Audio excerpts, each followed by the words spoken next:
Assalamualaikum warahmatullahi taala wabarakatuh. Alhamdulillahi bi ni'mati imani wal islam.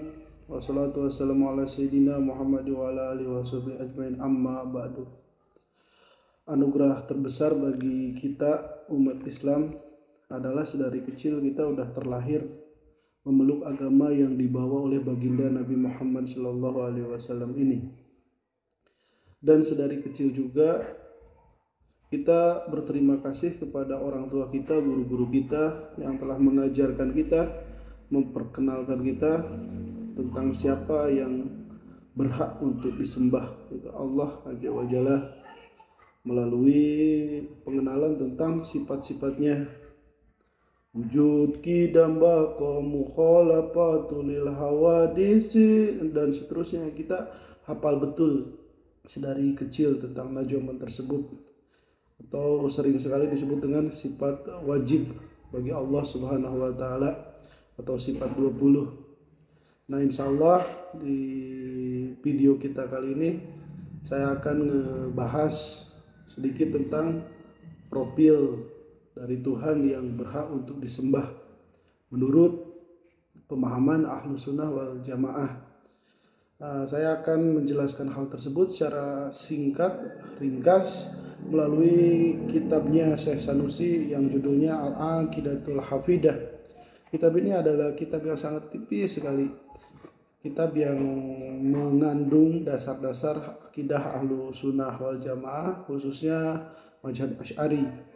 Imam Sanusi itu kategorinya mutaakhirin, yang beliau itu mengarang kitab yang bersekuel, mulai dari yang terkecil sampai yang tertinggi. Ada Hafidah yang sebelumnya diawali dengan Muqaddimah, lalu ada Sugro.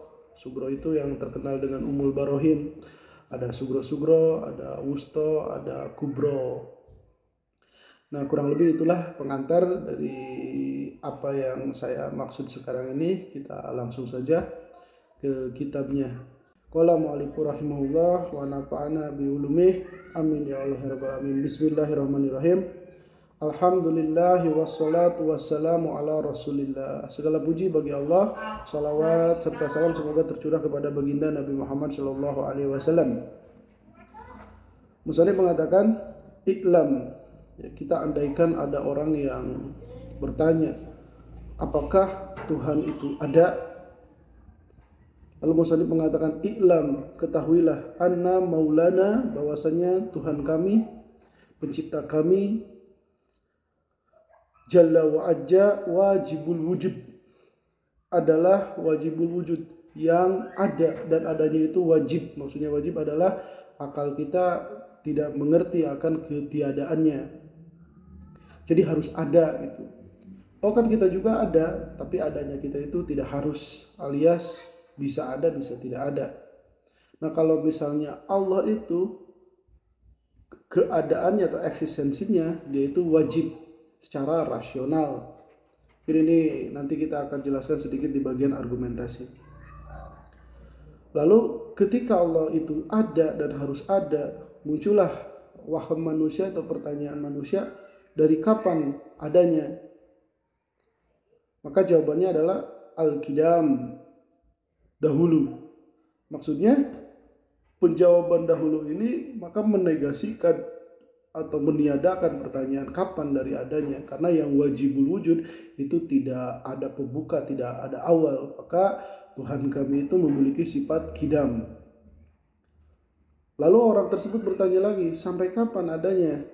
Ya, karena Tuhan kita itu memiliki sifat qidam, yakni tidak memiliki awal, maka dia pun terlepas dari yang namanya sampai kapan adanya, yaitu baqo, kekal, eternity. Jadi tidak ada habisnya, tidak ada penutupnya.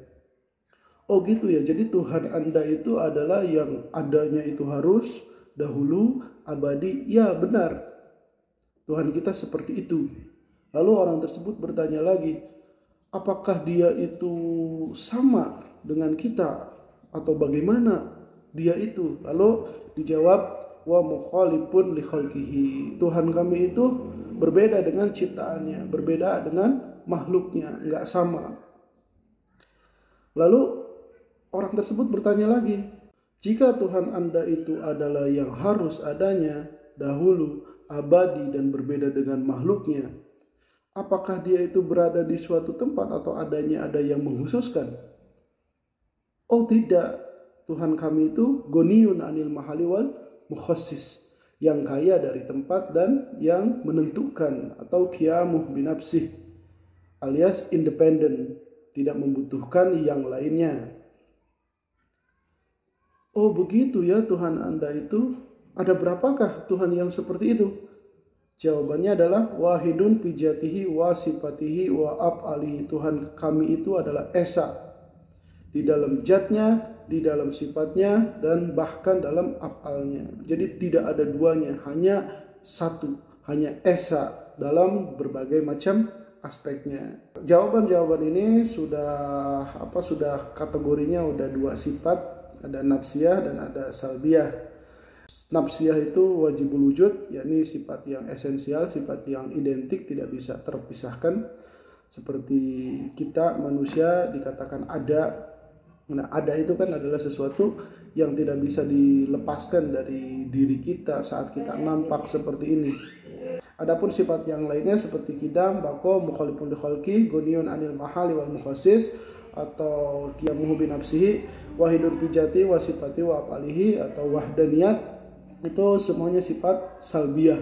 Sifat salbiyah itu adalah sifat yang dimaksudkan adalah sesuatu yang tiadanya. Contoh misalnya dikatakan saya itu satu, ya berarti tidak dua, tidak empat, tidak lima gitu. Lalu kembali lagi kepada orang yang tadi mempertanyakan siapa Tuhan kita. Oh, apakah Tuhan Anda kuasa? Apakah Tuhan Anda berpengetahuan? Apakah Tuhan Anda hidup? Apakah Tuhan Anda itu memiliki kehendak? Jawabannya adalah iya, benar seperti itu. Kenapa demikian? Ya, adanya alam semesta ini mengharuskan Tuhan kami itu memiliki kuasa, memiliki kehendak, memiliki pengetahuan, dan yang seperti itu tentu saja harus memiliki sifat hayat, hidup. Maka musannif di sini mengatakan wayajibu lahul qudrah, wajib bagi Tuhan kami itu memiliki sifat kuasa, kehendak, wal iradah, kehendak, wal ilmu, pengetahuan, wal hayah, dan hidup.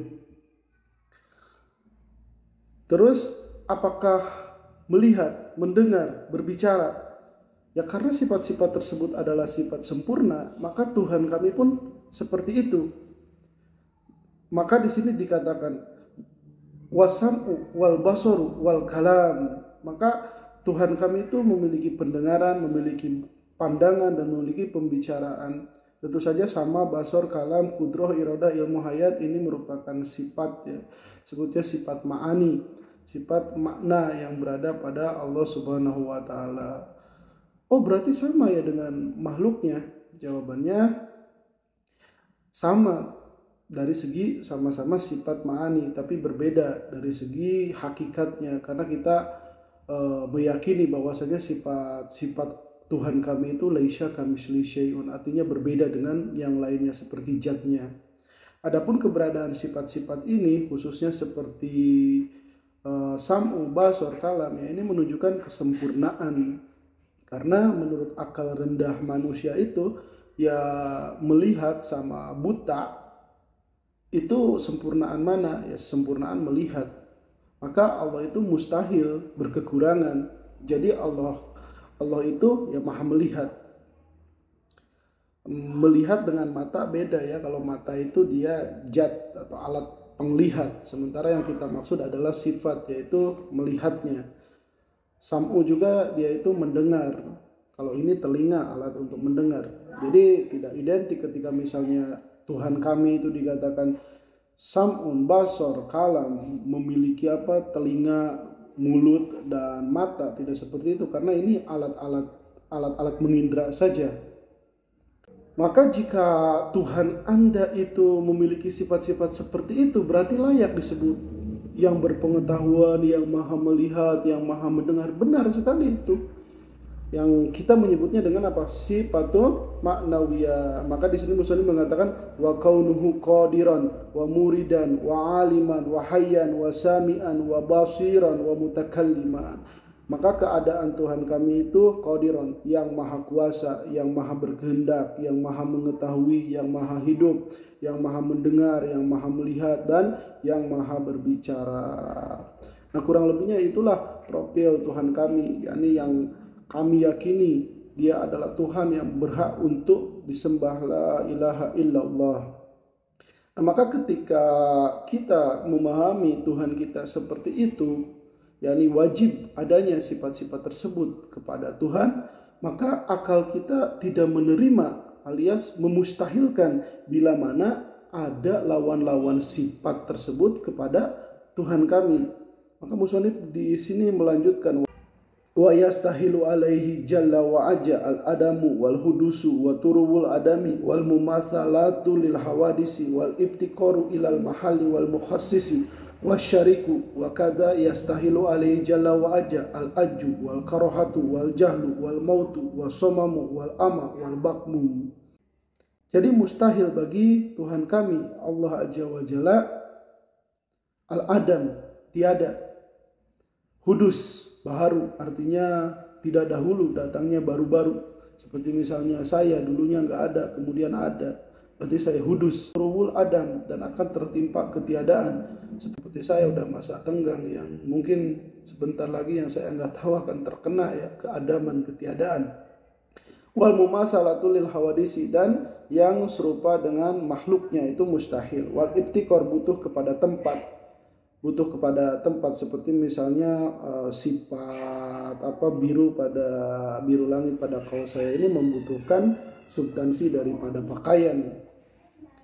Wal mukhassis, dan tidak juga butuh terhadap mukhassis, misalnya seperti saya yang telinganya begini, hidungnya begini, bibirnya begini, yang ditaksis, yang dispesifikan oleh Allah Subhanahu wa taala. Padahal kan secara rasional mungkin saja wajah ini mirip artis-artis Korea itu, tapi tidak terjadi. Berarti Allah spesifikkan seperti itu, atau Allah spesifikkan ya, dalam wujud terbaiknya dalam versi saya ini. Nah, sementara Allah Subhanahu wa taala tidak membutuhkan mukhassis. Kalau membutuhkan ya mustahil, berarti dia tidak qiyamu binafsi alias qiyamu bil ghair. Wasyariku, dan mustahil juga bagi Allah memiliki sekutu. Wakaza, demikian juga mustahil bagi Allah Jalla wa Aja al-ajju, lemah alias tidak mampu. Wal karohah, terpaksa alias tidak berkehendak. Wal jahlu, bodoh. Wal mautu, mati. Wasomam, tuli. Wal ama, buta. Wal bakmu, bisu. Nah, itu adalah sifat-sifat mustahil daripada Tuhan kami, yang dia itu adalah konsekuensi rasional dari setelah kita mengetahui sifat-sifat wajib daripada Tuhan kami tersebut. Dan ada satu hal sifat yang menjadi kewenangan otoritas Tuhan kami, yaitu apa? Sifat kesewenang-wenangan. Itu boleh bagi Tuhan kami. Wa yajuju fi hakiki, dan boleh bagi Allah Azza wa Jalla fi'lu kulli mumkinin aw tarkuh, bebas melakukan segala yang mungkin atau yang statusnya itu boleh diadakan atau boleh ditiadakan, autarku, atau meninggalkannya. Nah, kurang lebih itulah profil daripada Tuhan kami, Tuhan yang kami sembah itu Allah Azza wa Jalla. Adapun kita selanjutnya di part kedua, insya Allah kita akan berbicara tentang sekilas argumentasi pensifatan sifat-sifat wajib tersebut. Wallahu a'lam bishawab.